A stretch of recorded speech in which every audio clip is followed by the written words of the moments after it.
है, जो इंग्लिश जैसी बनेगी वो वैसी ही रहेगी। देखिए आज हम लोग सॉल्व करेंगे पैसेज नंबर 4। इस वाले पैसेज में हम ये देखेंगे जब छोटा पैसेज एग्जाम में मिलता है तो उसको हम जल्दी से सॉल्व कर सकते हैं या नहीं। और इस वीडियो को स्टार्ट करने से पहले मैं चाहता हूं कि इस वीडियो के डिस्क्रिप्शन में दिए गए पैसेज को आप पहले डिटेल पढ़ लीजिए, 4th नंबर वाले को, उसको सॉल्व कर लीजिए। अगर वो सॉल्व हो गया हो उसके बाद इस वीडियो को देखना, ताकि आपको ये समझ में आ जाए कि आप पैसेज को सॉल्व करते समय कौन सी गलती करते हो। तो बेसिकली मैं सारे पैसेज या जो भी मैं पढ़ा रहा हूं वो इन 2 बुक से लेकर के क्वेश्चंस पढ़ा रहा हूं। Question number 1, Why is it that science can't express friendship with a formula? ऐसा क्यों है कि साइंस को या साइंस जो है वो किसी भी फ्रेंडशिप या कोई दोस्ती अपनी है उसको फॉर्मूले से एक्सप्रेस नहीं कर सकती है। ठीक है, अगर आपने इस पूरे पैसेज को डिटेल में पढ़ा होगा तो आपको ये बात समझ में आई होगी कि इस वाले क्वेश्चन का आंसर आपको कहीं नहीं देखने को मिलेगा। इसका आंसर कहीं भी देखने को नहीं मिलेगा। क्यों? क्योंकि यहाँ पर कोई भी ऐसा शब्द नहीं दिखाई दे जो फ्रेंडशिप से रिलेटेड हो। फिर भी एक बार हम पैसेज को पढ़ते हैं, उसको समझते हैं, उसके बाद क्वेश्चंस के आंसर को फाइंड आउट करते हैं। Science can't reduce the magic of a sunset to arithmetic. Science जो है वो जो सनसेट होता है, जो सूर्यास्त होता है, उसका जो मैजिक है, उसका जो एटमॉस्फेयर बनता है या फिर जो एक नेचुरल सीन देखने को मिलता है, वो अपने अर्थमेटिक से किसी भी कैलकुलेशन से कम नहीं कर सकता। मतलब ये नेचुरल है। Nor can it express friendship with a formula, ना ही ये किसी फॉर्मूले से कोई फ्रेंडशिप को एक्सप्रेस कर सकता है। अब आपको फ्रेंडशिप तो दिखाई दिया है, लेकिन ऑप्शन में प्रॉब्लम भी आपको होगी। मैं समझाऊंगा कैसे। Observe the eminent medical researcher doctor Laos, और मतलब ये शॉर्ट फॉर्म लिखा हुआ है, He added also beyond science mastery of nature are love and laughter. Science में कितना भी आप मास्टरी कर लो, लेकिन जो आपका लव है या लाफ्टर है, इसके बियॉन्ड नहीं जा सकता science. Pain and loneliness and insight into truth and beauty, जो भी फीलिंग के लेवल पर चीजें हैं उनको एक्सप्रेस साइंस नहीं कर सकता है। अब यहाँ पर क्वेश्चन ये था कि साइंस फ्रेंडशिप को अर्थमेटिक या किसी फॉर्मूले से एक्सप्रेस क्यों नहीं कर सकता है। तो देखो यहाँ पर science and friendship can not को एग्जिस्ट। साइंस और फ्रेंडशिप एक साथ नहीं होती है। समझ में कम आ रहा है ऑप्शन।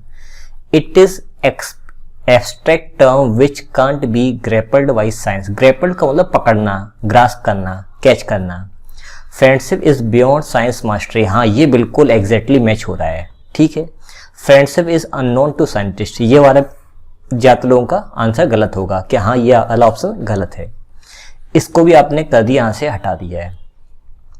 अब यहां पर ये वाला एप्रोप्रिएट सबसे ज्यादा लोगों को लगा होगा, क्योंकि ये वाला सेंटेंस यहां पर लिखा हुआ है, also beyond science mastery of nature love and laughter.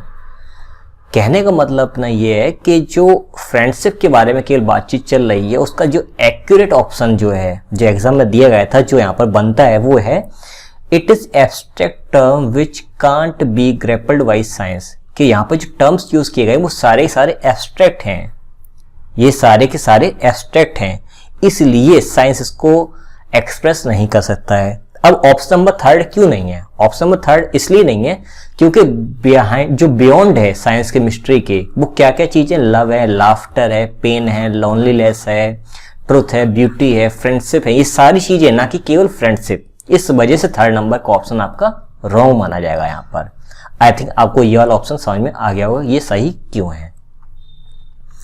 Next, the word magic refers to. यहाँ पर मैजिक वर्ड जो किस चीज को रेफर कर रहा है, आइए देखते हैं। Science can't reduce the magic of a sunset to arithmetic. Clear? अगर हम यहां पर बात करें मैजिक के बारे में, तो किस चीज का मैजिक? सनसेट के बारे में बात चल रही। सनसेट का जो मैजिक है, सनसेट का जो अपीयरेंस होता है वो बहुत ही जबरदस्त होता है। तो इवनिंग डस्क, सांझ जो होती है, जो शाम होती है, उसके बारे में बातचीत चल रही है, या सनराइज के बारे में? सनराइज तो यहाँ पर बिल्कुल गलत है। सोलर एंड ल्यूनर एक्लिप्स, मतलब जो सूर्य ग्रहण होता है उसके बारे में नहीं। Setting of the sun with all its beauty, ये वाला भी ठीक है, ये वाला भी ठीक है, क्योंकि दोनों में इवनिंग, सनसेट इवनिंग में ही होता, तो ये वाला ठीक लग रहा है।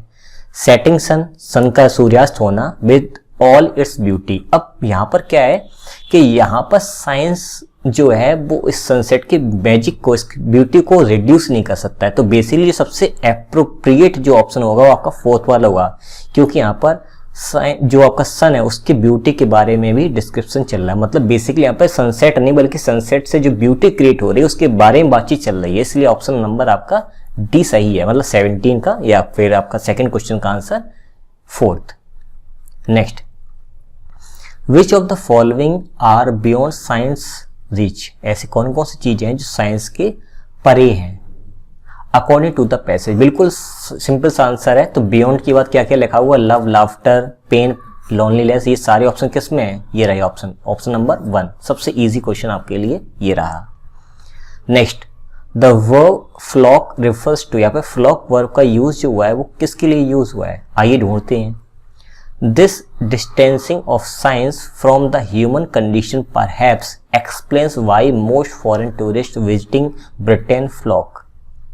मतलब इसी वजह से जो ब्रिटेन में जो टूरिस्ट हैं वो सबसे ज्यादा आते हैं predictably to see the hallowed homes of playwrights, writers and poets but choose to ignore the habitations where its eminent scientists lived and worked।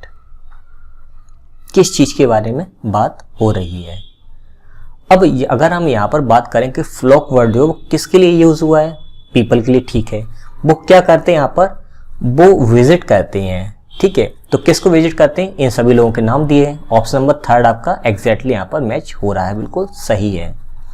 यहाँ पर टूरिस्ट ब्रिटेन के बारे में बात तो हो रही है, लेकिन कहाँ पर, प्लेराइट्स, राइटर्स, पोएट्स के बारे में। तो ये वाला ऑप्शन ठीक है, लेकिन एप्रोप्रिएट ये वाला, इसलिए ये वाला हट गया है। लोकल पीपल के बारे में बात हो नहीं रही, इंडियन टूरिस्ट के बारे में कोई बातचीत नहीं हो रही है। लास्ट वन देखते हैं, why according to the author do tourists prefer to visit hallowed homes of playwrights, writers and poets rather than visiting the habitation of eminent scientists। लोग जो है राइटर, प्लेराइट्स या पोएट के घर पर या उनकी जगह पर विजिट क्यों करते हैं, वो किसी साइंटिस्ट के घर पर क्यों नहीं आते, ऐसा क्या होता है।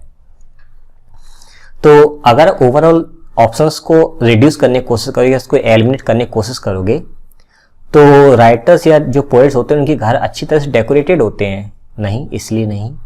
Science can't explain human emotions, hence people have a soft corner for those who produce a splendid display of emotions and there works.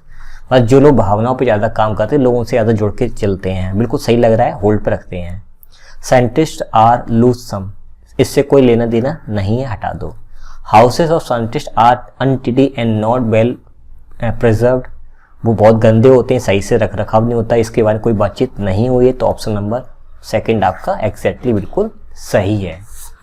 उम्मीद कर रहा हूँ आपको चीज़ें समझ में आ रही हो कि इनको सॉल्व कैसे करना है। अब मिलते हैं नेक्स्ट पैसेज में।